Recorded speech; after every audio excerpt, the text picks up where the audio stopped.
पक्ष्यांमध्ये धीट पक्षी म्हणून कोतवाल पक्ष्याची खास ओळख आहे. कोतवाल पक्षी स्वसंरक्षणासाठी मोठ्या हिंस्र पक्ष्यांच्या मागे लागून त्यांना पळवून लावतात. कोतवाल पक्ष्याच्या या धीट स्वभावामुळेच त्याच्या आश्रयाने इतर लहान मोठे पक्षी आपले घरटे बांधतात. कोतवाल पक्ष्याला इंग्लिशमध्ये ब्लॅक ड्रोंगो म्हणतात.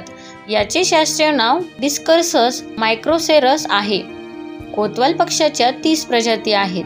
कोतवालाची कावळ्यांचा राजा म्हणूनही ओळख आहे. कोतवाल संपूर्ण भारतासह इराण, पाकिस्तान, बांगलादेश, म्यानमार, श्रीलंका, चीन, इंडोनेशिया या देशांमध्ये आढळून येतो. कीटक, फुलातील मकरंद आणि क्वचित लहान पक्षी हे या पक्ष्यांचे खाद्य आहे. कोतवाल पक्षी हा साधारण 31 सेंटीमीटर आकाराचा असून संपूर्ण काळ्या रंगाचा सडपातळ चपळ पक्षी आहे. लांब दुभंगलेली शेपूट हे याचे वैशिष्ट्य.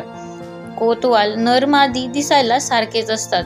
मादी कोतवाल एका वेळी 3 ते 5 पांढऱ्या रंगाची त्यावर भुरकट तपकिरी ठिपके असलेली अंडी देते. अंड्यातून पिले बाहेर आल्यानंतर त्यांचे संगोपन, त्यांना खाऊ घालणे ही सर्व कामे नर मादी मिळून करतात. भारतात कोतवाल पक्ष्याच्या 9 जाती आढळतात. मोठा भृंगराज व पांढऱ्या पोटाचा कोतवाल हे कोतवालाचे भाऊबंद जंगलात आढळतात. कोतवाल 15 वर्षे जगतात. शेतीच्या भागात आणि मोकळ्या मैदानी प्रदेशात, जंगलात किंवा मानवी वस्तीत कोतवाल थव्याने राहणे पसंत करतात. त्यांना एकट्याने राहायला आवडत नाही. टेलिफोनच्या तारांवर किंवा विजेच्या तारांवर तर कोतवाल हमखास दृष्टीस पडतो. कोतवालाला म्हशीच्या, गायींच्या पाठीवर बसून फिरायला फार आवडते. त्यांच्या अंगावरील गोचिड तो फस्त करतो. म्हशीच्या पाठीवरून फिरत असताना हवेत उडणारे किडेही तो शिताफीने पकडतो. कोतवालाची खोलवर दुभंगलेली लांब शेपूट त्याला हवेत झेप घेऊन किडे पकडायला उपयोगी पडते. शेतीला त्रासदायक असे कीटक खात असल्यामुळे कोतवाल पक्ष्याला शेतकऱ्यांचा मित्र मानले जाते. कोतवाल पक्षी दुसऱ्यांचे अन्न चोरण्यात फारच पटाईत असतात. ते इतर पक्ष्यांचा पाठलाग करतात. खात असलेल्या पक्ष्यांवर ते घिरट्या घालतात. त्यांना चोची मारून सळोकीपुळो करून सोडतात. हे पक्षी घाबरून वैतागून आपले अन्न सोडून पळून जातात.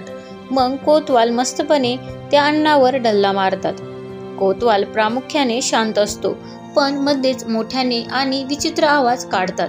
शिंकल्यासारखा आवाज काढतात. मोठे कोतवाल तर इतर प्राणी पक्ष्यांच्या आवाजाची नक्कलही काढतात. अशी नक्कल करून ते इतर प्राणी पक्ष्यांची दिशाभूल करतात. कोतवालाच्या नकलेला फसलेले पक्षी प्राणी त्याला प्रतिसाद देतात. इतर प्राण्यांना त्यांच्या अन्नापासून दूर करण्यासाठी, त्यांची अन्न आपल्या वाटेला येण्यासाठी अशा युक्त्या कोतवाल करत असतो. केवळ पशुपक्ष्यांच्या आवाजाचीच नाही तर चालू बाईकच्या आवाजाची नक्कलही तो करू शकतो. कोतवाल पक्ष्याच्या पंखांच्या फडफडीमध्ये खूप ताकद असते. ते खूप वेगाने उडतात. त्यामुळेच व्यावसायिक फोटोग्राफरही उडणाऱ्या कोतवालाला आपल्या कॅमेऱ्यात बंदिस्त करू शकत नाही. धिटाई, खाई, मिठाई या युक्तीचा अर्थ कोतवाल पक्ष्याचे वर्तन पाहून सहज लक्षात येते. धन्यवाद.